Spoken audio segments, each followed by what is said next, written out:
അനാഥരുടെ ജീർണിച്ച മൃതദേഹം സ്വന്തം രക്ഷിതാക്കളെ പോലെ സംസ്കരിക്കുകയാണ് കൊല്ലം സ്വദേശി ജയചന്ദ്രൻ. 13 വർഷമായി ജയചന്ദ്രൻ ഇത് ചെയ്യുന്നത് തന്റെ അനാഥത്വത്തിന്റെ വേദന മറക്കാനാണ്. ഇന്ന് 5 മൃതദേഹങ്ങൾ ജയചന്ദ്രൻ മറവ് ചെയ്തു. രാജ്കുമാർ ചേരുന്നുണ്ട് വിവരങ്ങളുമായി. രാജ്കുമാർ, ഒരുപക്ഷെ ഇത്തരത്തിൽ അനാഥരായി മക്കൾ ഉപേക്ഷിക്കുന്ന നിരവധി ആളുകളുണ്ട്. ആ വിധത്തിലൊക്കെ തിരിച്ചറിയാത്ത മൃതദേഹങ്ങളായി പലയിടത്തും കിടന്ന് ജീർണിക്കുന്നവരുടെ മൃതദേഹങ്ങൾ മറവ് ചെയ്യുന്ന ഒരു വ്യക്തി. അയാളുടെ ഇന്നത്തെ ദിവസം എങ്ങനെയായിരുന്നു?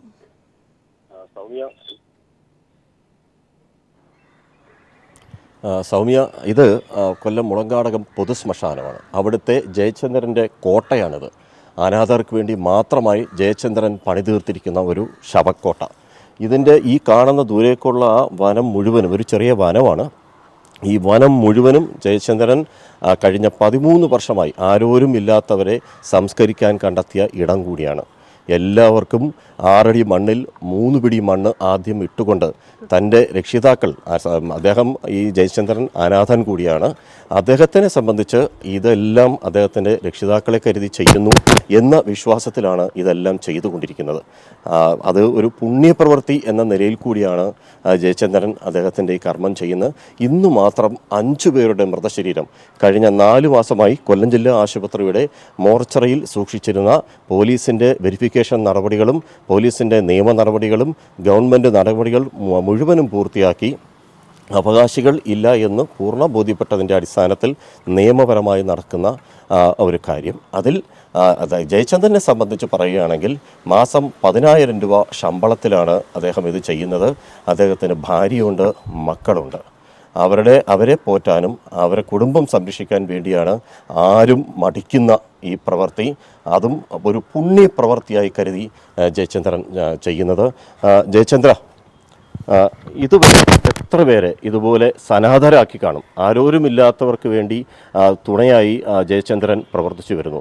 ഒരുപക്ഷെ കടത്തിണ്ണയിലോ എവിടെയെങ്കിലും കിടന്ന് ആരും അറിയാതെ മരണപ്പെട്ടു പോയവരുടെ മൃതശരീരം അവകാശികളില്ലാതെ വരുമ്പോൾ ജയചന്ദ്രൻ അതിനി ജീർണിച്ചതാണെങ്കിൽ പോലും ചുമരിലേറ്റി തോളിലേറ്റി കൊണ്ടുവരുന്ന രംഗം എല്ലാവരും പ്രേക്ഷകർ കണ്ടുകൊണ്ടിരിക്കുകയാണ്. താങ്കൾക്കിത് എങ്ങനെ കഴിയുന്നു? എന്തുകൊണ്ട് ചെയ്യുന്നു? അതെൻ്റെ ഒരു സാഹചര്യം അനുസരിച്ച്, ഞാൻ കൊച്ചുനാളിൽ വളർന്നു എന്നൊരു സാഹചര്യം. എൻ്റെ ഒരു ഗതി വേറൊരാൾക്ക് വരരുതെന്നൊരു ആഗ്രഹം എനിക്കുണ്ട്. ഈ നാളൊരു സമയം എൻ്റെ ഗതി എങ്ങനെയാവുമെന്ന് എനിക്കറിയില്ല, അത് പറയാനും പറ്റില്ല. നാളൊരു സമയത്ത് ഞാനും ഇതുവരെ കണക്ക് ഒരു അനാഥയായി മാറാം, ചിലപ്പോൾ ഒരു അസുഖക്കാരനായി മാറാം. എൻ്റെ ജോലി അനുസരിച്ച് എനിക്ക് ഏതെങ്കിലും ഒരു അസുഖം എന്നാലും ഒരു പിടിപ്പെട്ടു, എനിക്ക് ഉറപ്പായിട്ടറിയാം. ഞാൻ ചെയ്യുന്ന ജോലി ഗ്ലൗസ് പോലും ചില സ്ഥലങ്ങളിൽ ഇടാറില്ല.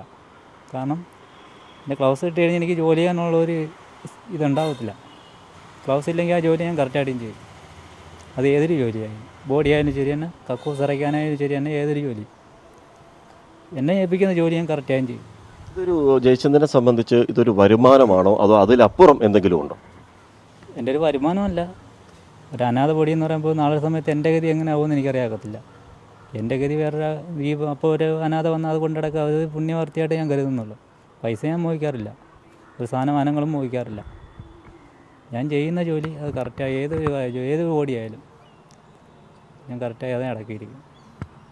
13 വർഷം കൊണ്ട് എത്ര പേര് ഇതുപോലെ അവസാനത്തെ ഒരു സംസ്കാരത്തിന് നൽകുന്ന ഒരു ആദരവ് നൽകി ജയചന്ദ്രൻ എത്ര പേരുടെ മൃതശരീരം, ആരോരുമില്ലാത്തവരുടെ മൃതശരീരം ഇങ്ങനെ ഈ മുളങ്കാടകം ശ്മശാനത്തിൽ സംസ്കരിച്ചു കാണും? അതൊന്നും കണക്കില്ല, ഒരുപാട് ബോഡി അടക്കിയിട്ടുണ്ട്.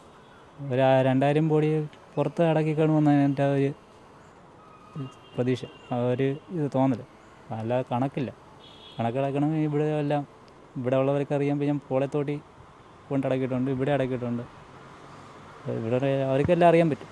പക്ഷേ എനിക്ക് ബോഡി അടക്കിയതായിട്ടൊരു എണ്ണോ കാര്യങ്ങളോ ഒന്നും ഞാൻ എടുക്കാറില്ല. കാരണം എൻ്റെ ഒരു ചേട്ടനെ പോലെ, അച്ഛനെ പോലെയൊക്കെ.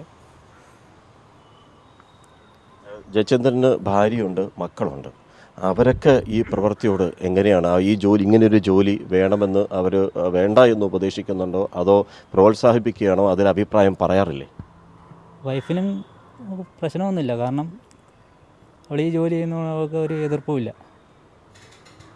പിന്നെ അവൾ എന്താ പറയുക, കൊച്ചുനാളിലെ കഷ്ടപ്പെട്ട ഒരു ഇതായതുകൊണ്ട് അവർക്കൊന്നും എനിക്ക് വ്യത്യാസമില്ല.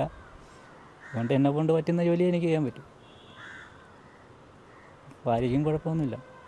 ഭാര്യയ്ക്ക് മക്കൾ കൊച്ചാണ്, ഒരാൾക്ക് 9 വയസ്സും ഒരാൾക്ക് 5 വയസ്സും. അവർക്കുമാരെ അറിവായില്ല. അപ്പോൾ അമ്മമാർക്ക് ഇതിനെക്കുറിച്ചൊന്നും അറിയത്തില്ല. അച്ഛനെങ്ങനെയാണ് ജീവിക്കുന്നത് ഒന്നും അവർക്കറിയത്തില്ല. ഭാര്യ കുഴപ്പമൊന്നുമില്ല. ഭാര്യ ഇന്നലെ ഞാൻ പറഞ്ഞപ്പോൾ തന്നെ പറഞ്ഞു എനിക്ക് കാണാൻ വയ്യ എന്നാണ് പറഞ്ഞത്.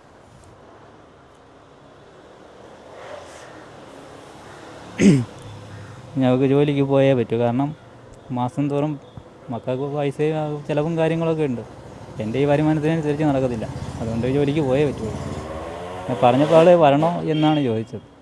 പിന്നെ ഞങ്ങൾ പറഞ്ഞു ജോലിക്ക് പോകാതിരുന്നാൽ ഒരു ദിവസം ശമ്പളവും കൂടി പോവുകയല്ലേ, അതുകൊണ്ട് അവന്മാർക്ക് ചിലവിനുള്ള പൈസ എങ്ങനെയായാലും ഇങ്ങനെയൊക്കെ അല്ലേ ഒപ്പിക്കാൻ പറ്റുള്ളൂ എന്നൊരു കയറി കിടക്കുക ഒരു വീടില്ല. അങ്ങനെ ഇതൊക്കെ ചെയ്തെങ്കിൽ ഒരു വീടൊപ്പിക്കാൻ പറ്റും. കിട്ടുന്ന വരുമാനം കൊണ്ട് കുടുംബം പോറ്റാനും സ്വന്തമായി ഈ പറഞ്ഞ പോലെ ഒരു 3 സെൻറ്റോ 2 സെൻറ്റോ ഒരു കൊച്ചു വീട് ഒരു സ്വപ്നമായി ജയചന്ദ്രൻ അവശേഷിക്കുന്നുണ്ട്. അത് ഈ വരുമാനം കൊണ്ട് സാധിക്കുമോ?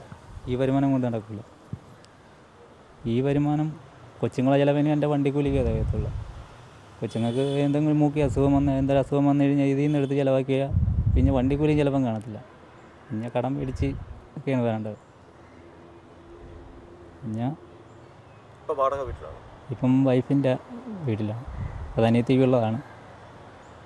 അവിടെയാണ് താമസം. എത്ര നാൾ ഈ ജോലി തുടരും? എന്നെക്കൊണ്ട് ആരോഗ്യമുള്ള നാൾ വരെ. എനിക്കൊന്നും സംഭവിച്ചില്ല എങ്കിൽ അന്ന് വരെ.